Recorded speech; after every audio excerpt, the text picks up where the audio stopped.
Sejam bem-vindos ao Chá de Trovão do episódio 23 de Osama Ranking. Eu sou o Thunder e terminamos a primeira, ou quem sabe, né? Não sei se vai ser a única etapa de Osama Ranking, espero que não. E estou extremamente feliz com este anime.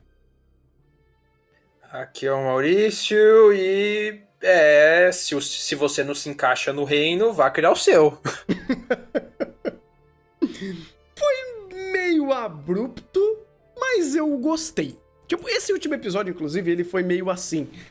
Tinha muita coisa pra dizer, né? Tinha muita coisa setada, que são coisas super complexas. Como que o reino fica agora sem o rei?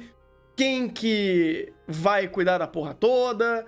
Como que fica a ideia de ter o Daida e ter o Boji? Como fica o rolê da Miranjo? Como que fica a aliança entre esse reino e o reino do submundo? Tinha tantos pormenores ali que ele simplesmente falou, olha, não vai ser agora que a gente vai falar disso. Vamos meio que aterrissar na situação e jogar o foco pra onde importa, pra pelo menos fazer esse fechamento da obra desse Kur, no caso, que é com o Boji e com o Kage. Eu entendo a escolha, por mais que saia um pouco de tom, ainda assim ela faz muito sentido. Eles resolveram finalizar o conflito de primeiro plano e toda a restante das pontas soltas que estão em segundo plano ficou ponta solta. Uhum. Não tinha como ele fechar tudo em um episódio, então... Impossível. Até porque o mangá ainda tá saindo. Pois é. Então... foi uma escolha até boa. E... de tudo que a gente já viu de Osama Ranking, por mais que algumas escolhas sejam meio, como você mesmo disse, abruptas, eu entendo algumas coisas, tipo, de repente o Woken virou o Cavaleiro Sem Cabeça. É uma referência. Não é uma referência, e é mais do que uma referência, né? Agora o Woken virou esse recurso coringa na história. Porque... Antes ele era essa força, eu não sei, eu tô chutando aqui, mas é uma coisa que, acho que dá pra chutar mais ou menos certo. O Woken é essa força destrutiva. Agora, com ele sem a cabeça vagando aleatoriamente pelo mundo sem rumo, o autor simplesmente botou uma carta virada pra baixo que ele pode levantar a hora que ele quiser, praticamente. Sim, de fato. Assim como o rei lá, o King Book, foi isso.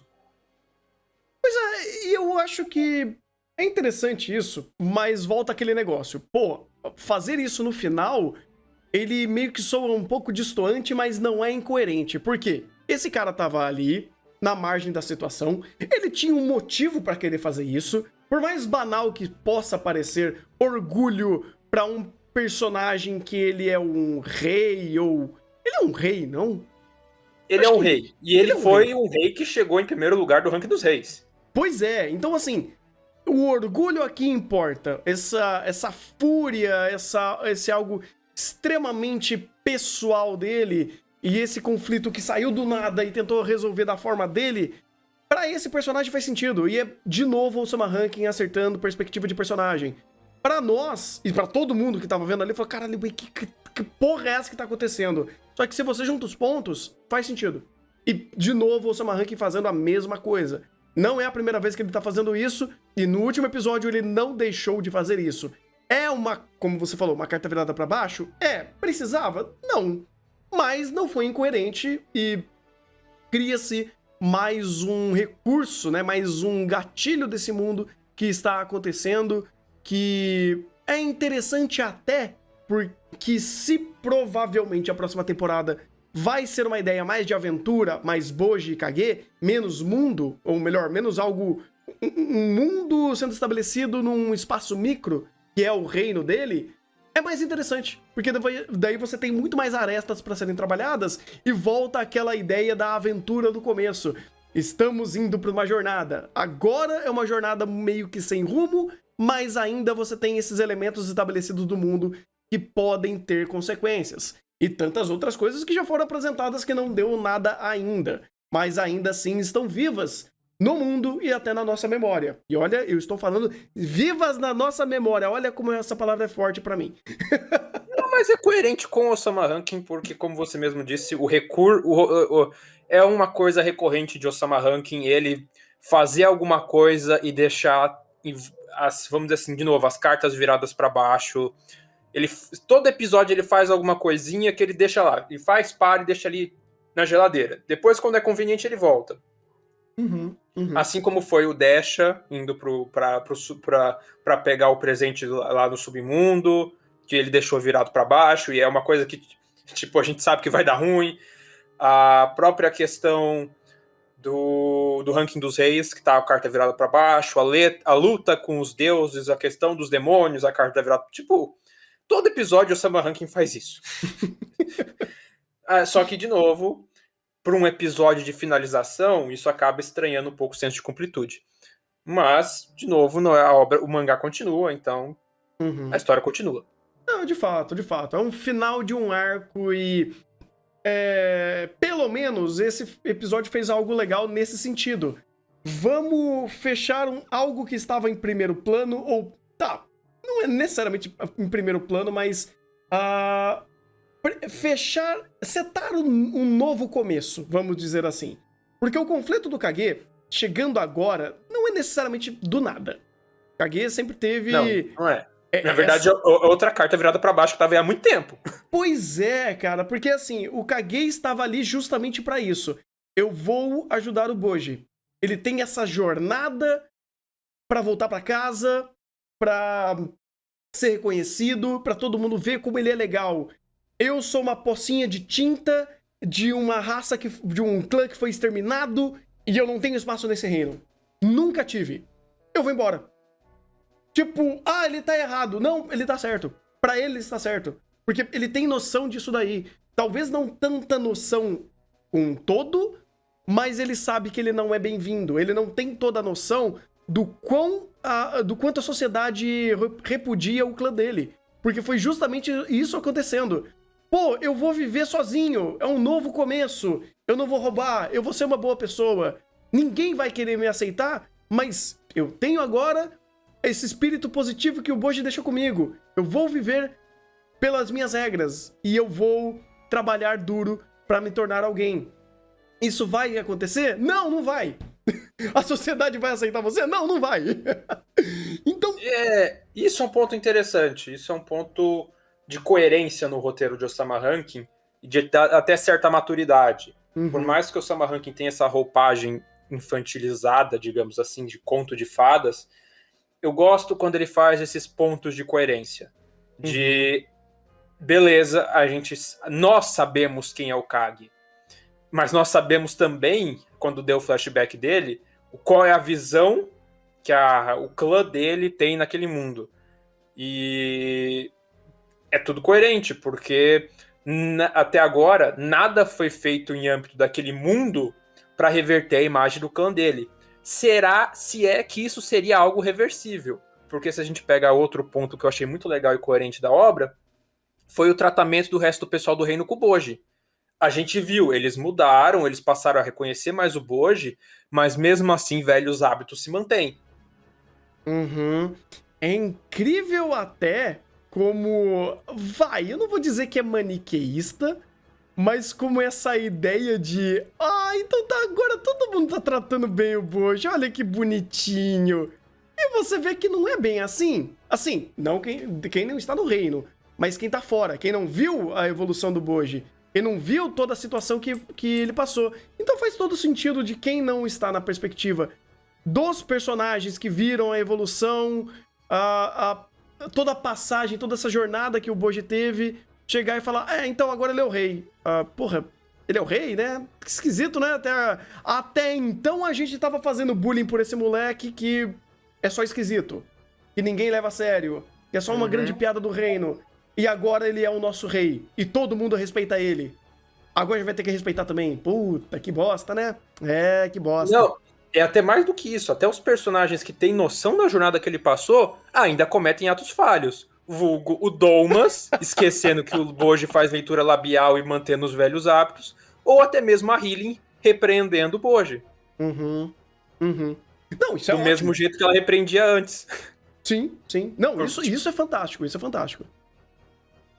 E isso, Então, inclusive, é um recurso que torna menos, maniqueísta, essa situação onde todo mundo ainda não tá aceitando o Boji. E a parte boa disso não é só os erros unitários de personagem, mas é o próprio Boji sentindo isso. Então você tem, de fato, essa situação esquisita que foi criada. Todo mundo gosta do Boji agora? Sim. Eles respeitam o Boji agora? Sim. Tá, ainda tá nesse processo de entender. Respeitar até respeita. Que eles viram a força do Boji. Sim. Só que você não muda de um dia pro outro. De fato, de fato. Eu até gosto muito. Tem uma parte que o Boji tá correndo e é fantástico. Tipo, os guardas olham, eles fazem a referência, eles olham assim só de canto de olho, com aquele olhar meio, tipo, neutro. Sabe? Não é um respeito. Eles estão aceitando que aquele garotinho é o nosso novo rei. Enquanto você tinha, por exemplo, Daida, que estava começando a ser, de fato, esse novo rei, onde a figura anterior era o fodendo Bossi. Então você tem uma dificuldade de entendimento de todo mundo pelo fato da figura do novo rei. E o próprio novo rei, que foi estabelecido agora, é um garotinho que não tem nem habilidades de comunicação. Ele não tem nem como ter. Ele não consegue se comunicar da mesma forma que todo mundo se comunica. Então é interessante como é difícil de assimilar tudo isso. E o Boji também, tanto que o episódio ele calcou nisso. Como é difícil pra ele assimilar. E mesmo ele tentando fazer isso, ele não tava se sentindo bem. Ele não tava se sentindo... ele não tava sentindo que era isso que ele queria, ou que era dessa forma que seria a ideia de, agora serei o rei. Mas o que significa ser o rei? Eu vou começar a assinar papel o dia inteiro? Isso daí é ser o rei? Então, é interessante porque, assim, esse episódio ele teve que utilizar muito mais construções de cena pra passar tudo isso, e por termos uma produção do caralho como o Joe-sama Ranking, funciona. Funciona perfeitamente, principalmente pelo âmbito sentimental do Boji sentir falta do Kage. E você tem uma série de cenas disso sendo assimilado, muito menos o mundo, como o mundo está agora com o Boji, ou se ele é um bom rei, se ele é um bom cara que assina papel, mas isso não importa tanto, porque o que importa pro Boji é o que ele tá sentindo. E é tanto que é uma conversa que a Hylian tem com ele é sobre isso. É fantástico, cara, é fantástico. Um adendo super interessante dessa cena, provavelmente tem no mangá também, mas dessa cena dele sentindo a falta do Kage e a brincadeira com as sombras e o formato do Kage, é que, lendo as colunas do autor do Resposta de Volume lá, ele falou de como que ele teve a inspiração para criar o Kage, que é justamente essa imagem genérica de sombra de personagem. Caraca. Daí eu achei legal, tipo, como ele vai brincando com isso. Sim, e brinca bem, tipo, cria uma boa expectativa ali. É um bait claro, mas ainda é muito bom. Ainda é muito bom. O que esse episódio, inclusive, faz muito pela produção. Ele instiga sentimentos. Ele até, vamos dizer assim, por mais que as passagens que estão sendo feitas são extremamente lógicas, ele é um dos poucos episódios que são muito emotivos. Ele tem uma visão muito mais emotiva de construir cenas, de criar perspectiva, e porque agora o conflito é esse. O conflito é o sentimento, o conflito é o que o Boji está sentindo. Então, trazer uma perspectiva muito mais sentimental a essas passagens, a essas cenas, à solidão, a essa não satisfação dele de finalmente ser o rei, e será que era isso mesmo que ele queria? Ou será que agora ele não tem outra vivência, outra perspectiva de mundo, e ele não quer, e ele não anseia outras coisas, como, por exemplo, ter o seu amigo de volta. Então, isso importa. Isso importa muito, não é o texto dizendo, é as cenas montando. Sim. E eu acho interessante essa perspectiva inicial dele montar o reino, justamente dele querer montar vamos dizer assim, o reino dos oprimidos. E é uma coisa que eu sei que o Osama Rankin não, provavelmente, se vier uma segunda temporada, não vai ser isso. Vai ser muito mais a aventura dos dois. Mas é um start inicial que eu achei interessante.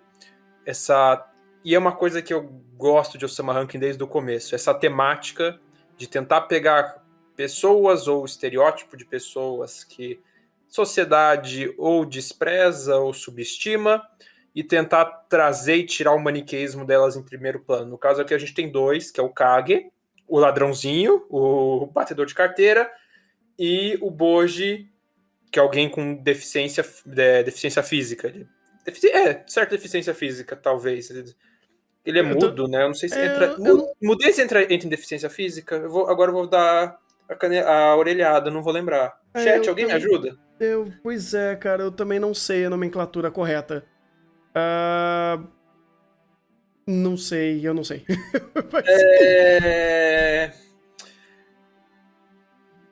Mas que seja, eu acho que eu consegui me fazer entender. Espero não ter ofendido ninguém, mas não. Ele é surdo-mudo. Tá, beleza. Mais fácil assim. Mas essa já é a definição correta? Tipo, não sei se tem. Ou tipo, algum tipo. Portador de surdez é. Poxa vida.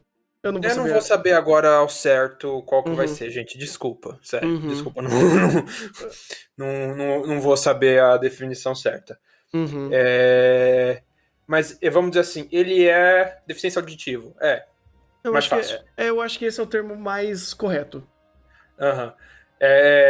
Que vamos dizer assim, e mais do que deficiência auditiva, né? Para aquele mundo, ele é alguém que não tem força, ele é alguém pequeno, ele, vamos dizer assim, ele tem essas características além da deficiência auditiva dele que tornam ele alguém que aquele mundo não consegue dar valor, é considerado fraco e tudo mais. Por mais que a gente já tenha visto a evolução do personagem, falar, o Boji não tem força bruta, mas ele ganha em outras coisas. Então, eu gosto dessa mensagem positiva de Osama Rankin, dele querer, tipo, vamos dizer assim, trazer a redenção e trazer, vamos dizer assim, valores, tipo, essas pessoas aqui que, teoricamente, estão representando aspectos sociais que são rejeitados, são subestimados, são deixados de lado, são tão capazes quanto o resto da sociedade, e o Boji sair para o mundo para juntar fazer seu reino dos fracos e oprimidos, um reino que seja dele, que tenha, vamos dizer assim, a cara dele, que ele se sinta, vamos dizer assim, em casa, digamos assim, criar o próprio espaço dele, eu acho interessante, porque por mais que, no reino que ele estava lá, que se ele fosse herdar o reino do pai, ele não ia ter grandes problemas, né, porque o resto da administração burocrática continua igual, ele ainda é o filho do Bossi, o povo olha torto, mas ainda, beleza, não tá fazendo nada de errado com a gente. Então, ele ia conseguir se manter. Mas não é um lugar que ele se sentia bem, como você mesmo disse. Então, sei lá, essa perspectiva eu achei interessante. Eu gosto até uma coisa que a própria Healing deixa, que conecta muito bem até no conceito de Osama Rankin. O rei aqui não necessariamente é o cara que senta no trono e tem uma coroinha. A função dele é muito maior. Ele, de fato, é esse amuleto da sorte, vamos dizer assim. É essa pessoa, esse ser que ele motiva, que ele toma à frente, que ele tem uma simbologia. E é interessante como isso pode ser o que pode vir pra frente e o que significar o próprio Boji. O Boji pode ser esse líder, mas não um líder de estado, sabe? Um líder de um grupo, um líder simbólico. Assim como, por exemplo, ele se tornou perante os cavaleiros do reino do pai dele. Todo mundo respeita, todo mundo vê o grande brilho ou o que ele se tornou. O grande garoto que ele se tornou. E é interessante isso daí, que pode ser uma característica que ele possa querer trazer pro resto, daqui pra frente. Ou a ideia dele criar um reino não necessariamente ser um chefe de estado. Um clã, ou um grupo criar uma família, seja lá o que ele possa criar de contexto, de terminologia para isso. Mas ainda assim deixa bem segmentada a ideia de a jornada continua, a aventura vai ter essa ideia, essa cara agora de ser essa aventura de fantasia mais pura. Mas vamos andar pelo mundo, conhecer esse mundo e nos conhecer, sabe? Vamos achar o nosso espaço. É muito da hora isso. Uhum. E de quebra o autor se safou de ter que lidar com toda a questão burocrática que nesse nível de roteiro que ele costuma fazer em Osama que a gente ia pegar no pé se ele não fizesse e o Boji continuasse naquele reino, né? Pois é. E outra, o Daida, já que ele já estava resolvendo tudo isso, ele era de fato o rei pra fazer tudo isso, ele continuar com o cargo dele faz sentido. Faz sentido. Sim. O Daida já estava sendo treinado pra isso, pra ser esse chefe de estado. Sim, exatamente. Então, meio que ele continua ali, sendo o rei, faz todo sentido. E meio que pro próprio reino isso é bom. O Boji ali não é que ele não seria um bom rei, mas talvez ele não seria um bom chefe de estado. Seria bem difícil pra ele conseguir aprender essas habilidades de ser esse chefe e lidar com questões burocráticas e, cara, tava longe de Osama Rank falar sobre isso em primeiro plano com o Boji. Isso daí, esquece. Isso daí... Apesar de que em segundo plano ele faz. Não, bastante, mas, putz, pra colocar esse gancho pra próxima temporada, seria esquisito. Seria. Não incoerente, mas ainda assim, até mais anticlimático do que poderia ter sido. Ele vai continuar com a jornada da aventura. E agora, se ele com o Boji finalmente indo pro mundo na jornada da aventura, se vier uma segunda temporada, eu vou bater se a gente não vê evolução de personagem no Boji. Sim. Porque o Boji evoluiu, mas evolução grande de personagem significativa, eu não acho que ele teve. É porque ainda, querendo ou não, tem algumas coisas que são mais reativas, mas não propositais. Porque pela deficiência que ele tem, né, ele vai ter que ser interpretado por outras pessoas. E meio que o Kage vira o porta-voz dele. E todo mundo vira o porta-voz dele. Então, ações mesmo, ele tomou... Não de forma reativa, mas interpretadas por outras pessoas. Vamos dizer assim. Até um pouco mais do que isso, né? Por ele ter essa condição dele, ele não foi treinado desde criança para lidar com certas situações, de lidar com pessoas, de ser um líder. É verdade. O pessoal estimava ele, deixava ele de canto. Que é um tema falado em primeiro plano. A Hylian se culpa de ter acabado com a autoestima do Boji. Isso é verdade. Nesse episódio, inclusive, isso acontece de novo, né? Porque ela colocar ele na parede, é de novo ela tirando a ação do Boji. Ele se torna reativo por conta desse super protetorismo, vamos dizer assim. Ou dela ficar dando catracada nele, todo mundo meio que colocar... meio que ser um intercomunicador com ele, mas ele vai meio que não expressar exatamente tudo que ele gostaria. Ele não aprendeu a fazer isso, não porque ele tenha uma deficiência, mas é porque todo mundo sempre jogou ele de canto. Sempre colocaram mensagens em cima do que ele estava fazendo ou expressando, e ele nunca pôde expressar de fato o que ele sentia ou o que ele queria. E agora ele vai depender mais dele, do Kage, então eles vão ser mais comunicativos nesse sentido. Então o próprio Boji começou a mostrar um pouco mais disso. Quando ele estava tentando até reagir a alguma coisa que ele não concordava, ele fazia isso, ele expressava da forma dele. Tanto como, por exemplo, quando o Kage estava meio que tiltado com aquele negócio de família, representação da mãe, e você viu o Boji tentando reagir. Não é assim que eu penso, não é assim que eu quero. E esse poder de comunicação que não é pela fala, mas por expressões, por gestos e pela forma que ele tem de fazer isso, pô, bacana, show demais. Inclusive, uma pergunta, nada a ver, eu acho que indo até para um outro ponto. Pelo Bosse ter morrido, A maldição não foi quebrada? Eu não sei exatamente. A gente não sabe, mas isso é um ponto que você tocou e eu queria comentar. Eu achei ótimo que o Boji não pegou os poderes do Bosse. Achei ótimo também. Eu achei fantástico. Eu achei ótimo. Por mais que o clichê seria a maldição foi quebrada e agora o Boji vira o personagem supremo, já sai tagarelando pra cima e pra baixo, hiper forte, gigante. Você sabe quanto anime. Tudo bem, eu vou fazer uma comparação esdrúxula.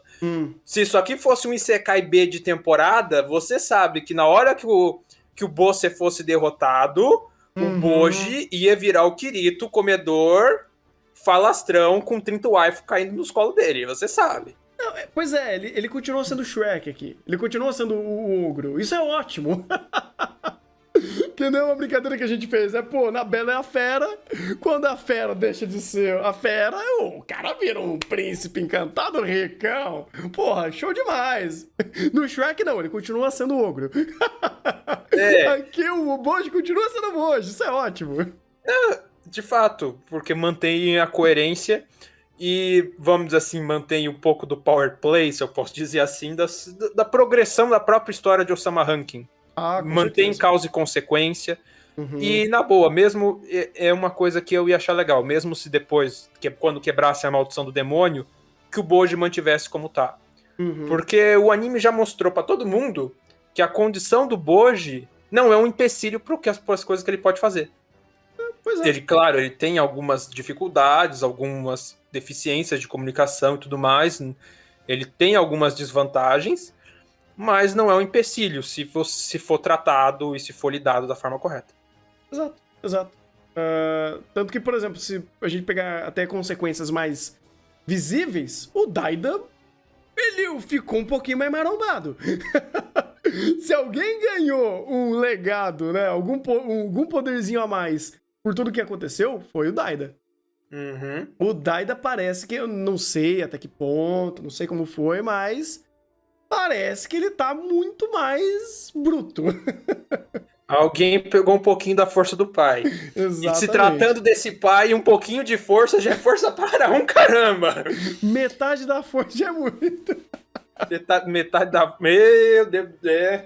Não, engraçado que, tipo, querendo ou não, ele forçou o corpo do garoto, porque não só em questão física, mas até em outros aspectos mágicos que ele tinha afinidade com magia. Então, o Daida realmente ganhou bastante força através desse processo. Apesar de que o Daida ainda é meio gigante, né? Então, alguma coisa ela tem. E, a gente não comentou disso no episódio que isso foi falado, mas as questões de força em Osama Ranking não são sempre tão visíveis. Lembrar que para curar todo mundo, em termos de o equivalente em força bruta do que a habilidade mágica para dar aquele heal em área que o Bosse usou, é metade da força do Bosse, que é força para um caramba. Exatamente. Então, tipo, a Healing, que é uma personagem que a gente vê de suporte, que, tipo, ela é, entre aspas, fraca, se a gente fosse fazer essa equivalência de poder, ela é forte para um caramba. Exato. Só que não é poder ofensivo. É um outro tipo, né, de poder. E é bom o Osama Ranking deixar dessa forma, porque torna o próprio Power Play um pouco mais lúdico, vamos dizer assim.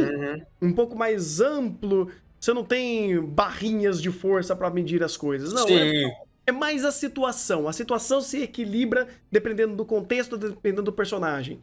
Por exemplo, o próprio rei que apareceu ali, né, dele soltando o Woken. O cara pegou, cortou a cabeça e lançou a alguns quilômetros de distância. Tá tudo bem? Sim, e de brinde o peixinho comeu. Sim. Completamente de graça. De novo, pra manter o fator caótico. Porque isso agora ele tem... O autor tá botando as... eu sei que não é bem assim, mas a temporada tá acabando, peraí. Faço minha jogada jogando essas 5 cartas viradas pra baixo. Isso é muito bom. Eu gosto. No final do dia é bom, cara, porque remete muito ao que o Osama Ranking já fazia e deixar essas novas informações na mesa dá aquela instigada, você fala, e agora? Sabe? É bacana, eu gosto disso. E como você mesmo falou, o power play de Osama Rankin não sendo simplesmente o poder de luta dele é do sei quantos bilhões por cento de bilhões. Não, é uma coisa muito mais que habilidade é mais forte, que estilo tem mais vantagem naquela situação contra o outro.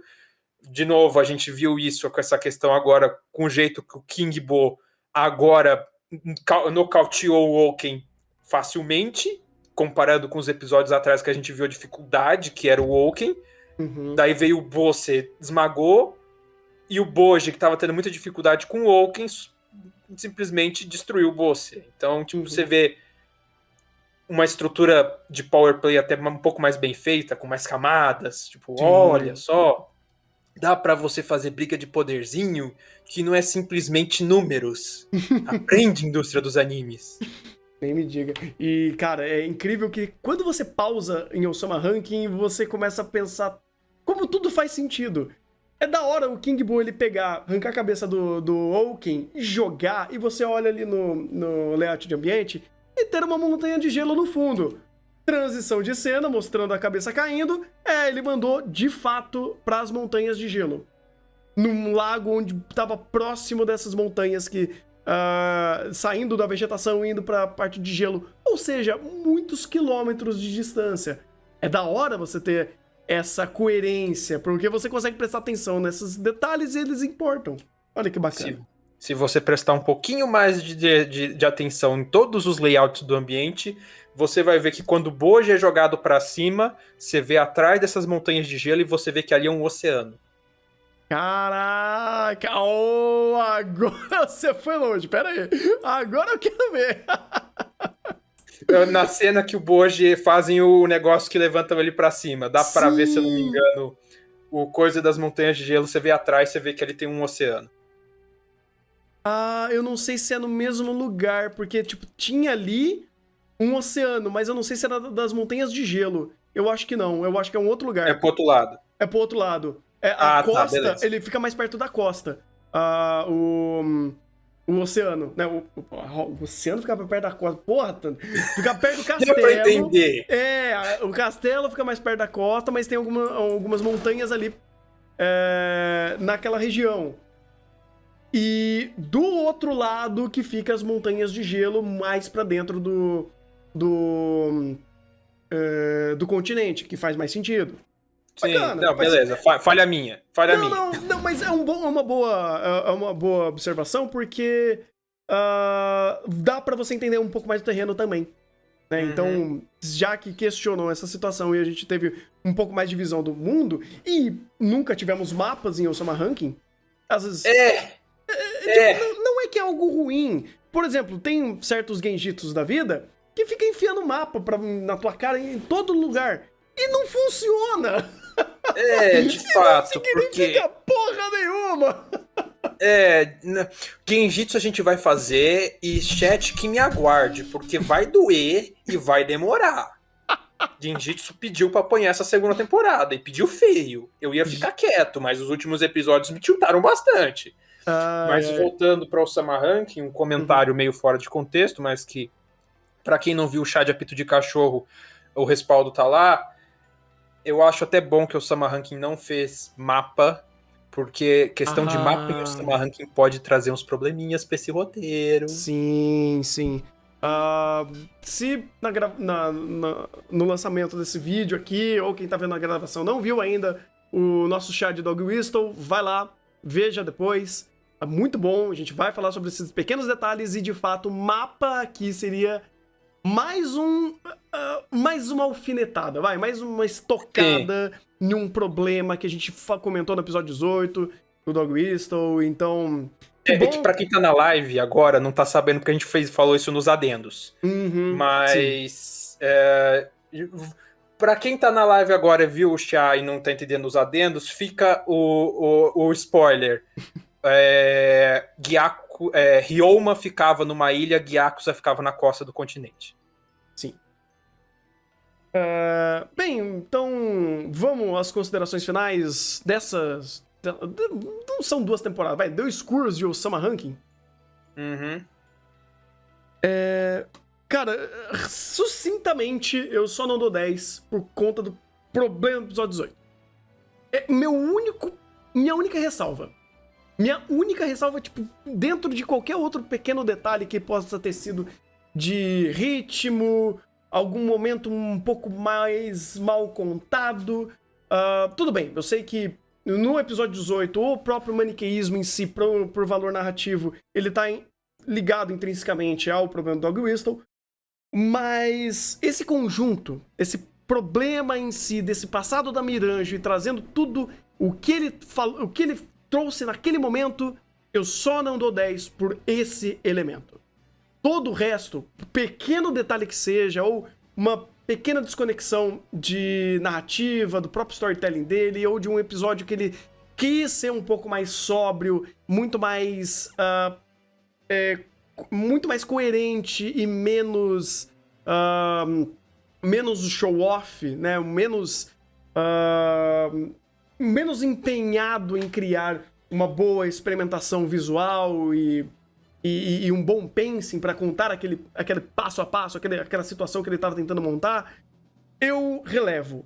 E até relevo em um outro sentido, porque o Sama Rankin, ele tem uma narrativa muito mais sóbria e muito mais preocupada em ser coerente do que ser emotiva.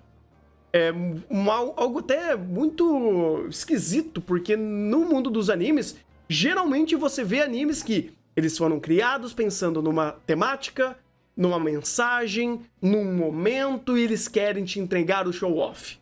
O Sama Rankin, ele tem o show-off dele por causa que a gente tem uma produção, assim, absurdamente insana.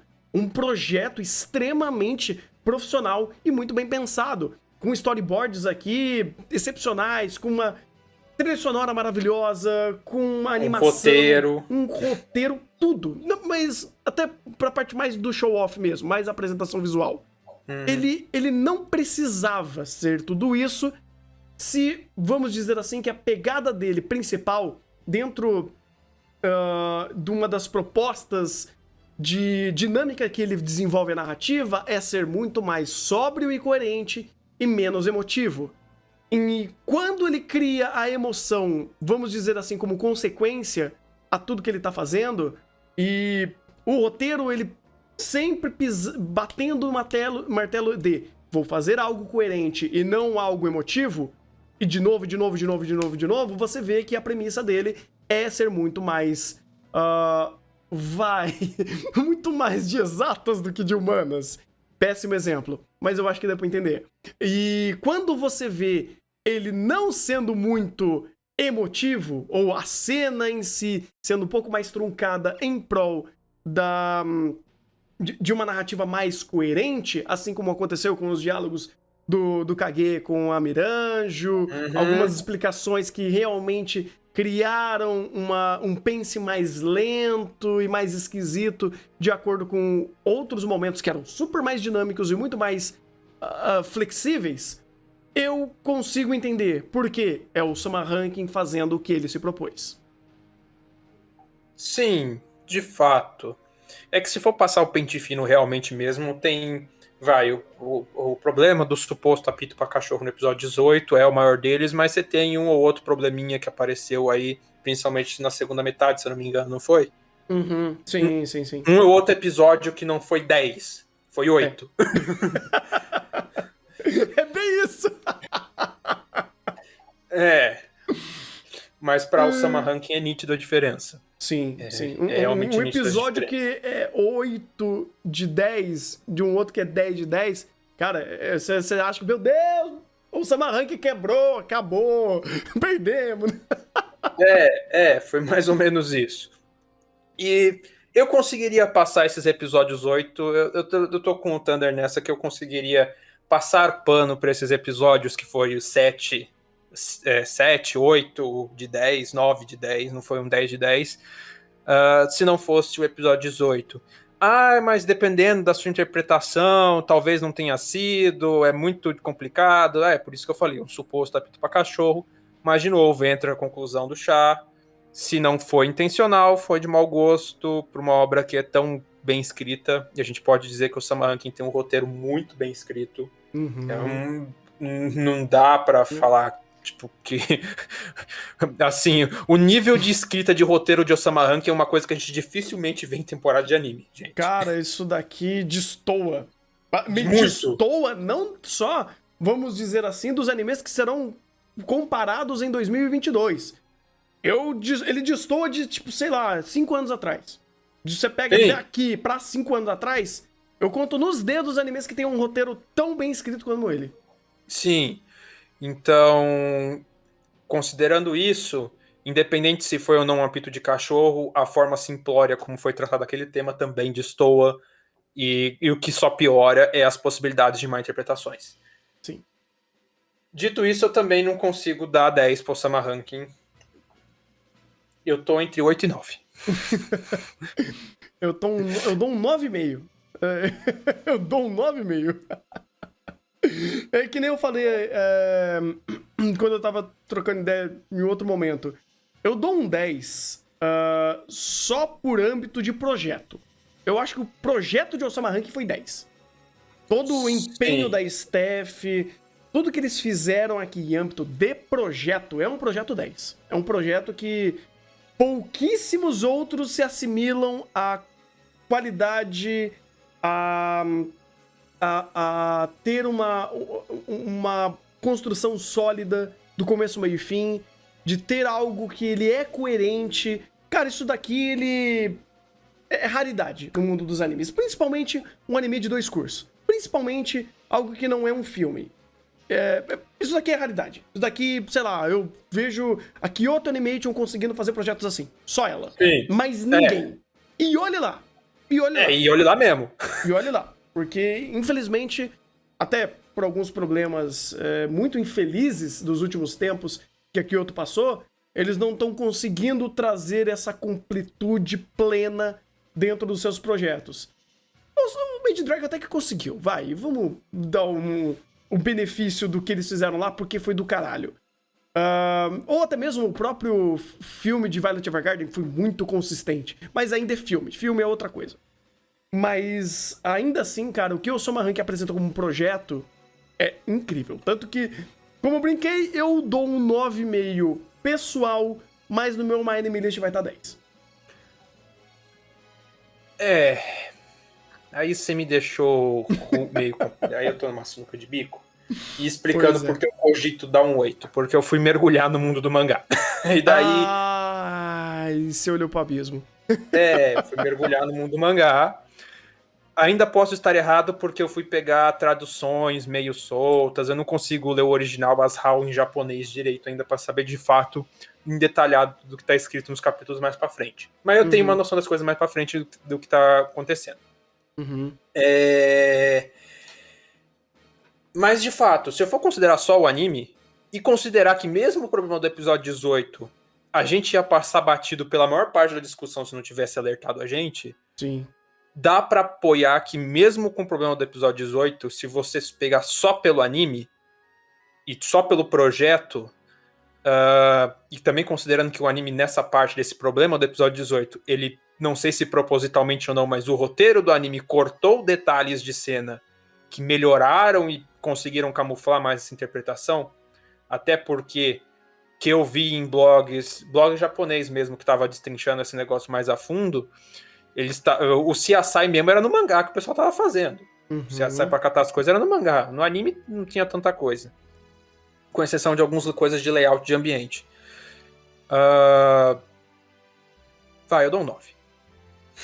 Justo. Eu dou um 9. Justo. 9,5, podia dar um 9,5? Podia, porque tirando esse episódio, pra mim o Osama Rankin é fantástico, não tem nada sem precedente pra mim. Tipo, acho que é uma coisa completamente sem precedente o que a gente viu em Osama Rankin. De parte boa. Podia dar um 9,5 e passar o pano e falar, vai. Mas eu acho bom manter o alerta por questão de precaução. Osama Rankin pode se redimir? Eu acho que pode. Começando por ter Gyakuzas no reino do Boji.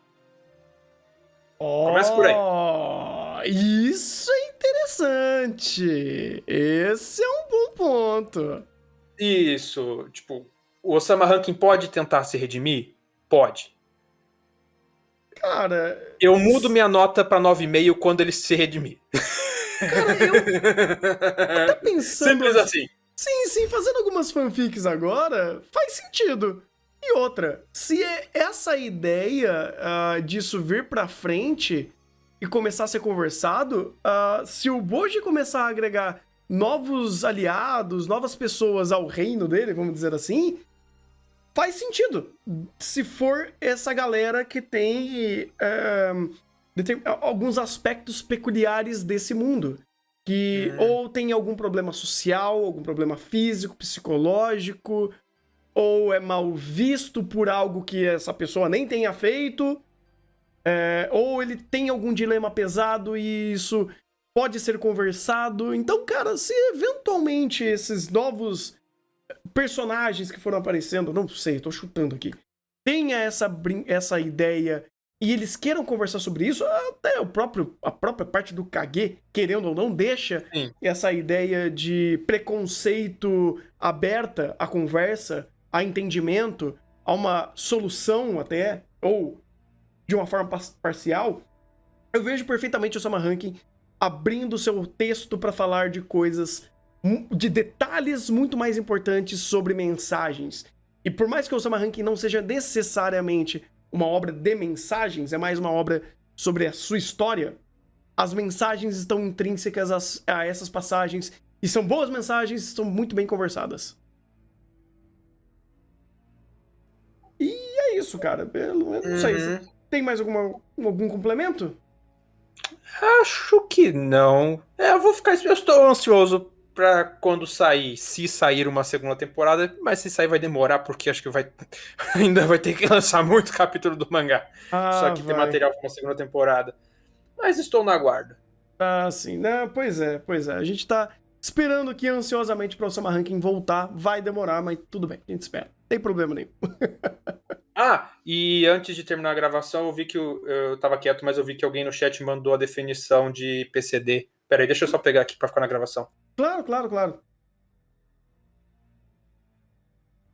Daqui uns 6 anos e olha lá. Cara, não tem problema. Esperei 10 para o Oregairu. Tô bem demais. Aqui. Tem anime velho pra caramba que tá ganhando continuação agora, né? Tipo, tem uns casos assim de anime que ficou 5, 7 anos parado e de repente continuação. Eita, agora? Sim. Vejo sentido nisso. O Rico Aoki colocou aqui que deficiência auditiva ou surdez, para ser específico, o oficial é denominar PCD, pessoas com deficiência, para não usar portador de deficiência, que é pejorativo. Bem, bacana. Obrigado, agradeço ao chat pela curadoria, e é isso. Sim, eu cada dia mais eu me preocupo em saber a terminologia correta para não cometer gafes. Não é porque a gente queira ofender, mas é por falta de conhecimento ou de contexto, às vezes. Então, que bom. Obrigado pela informação extra aqui e deixando as coisas bem explicadinhas, para não dar problema.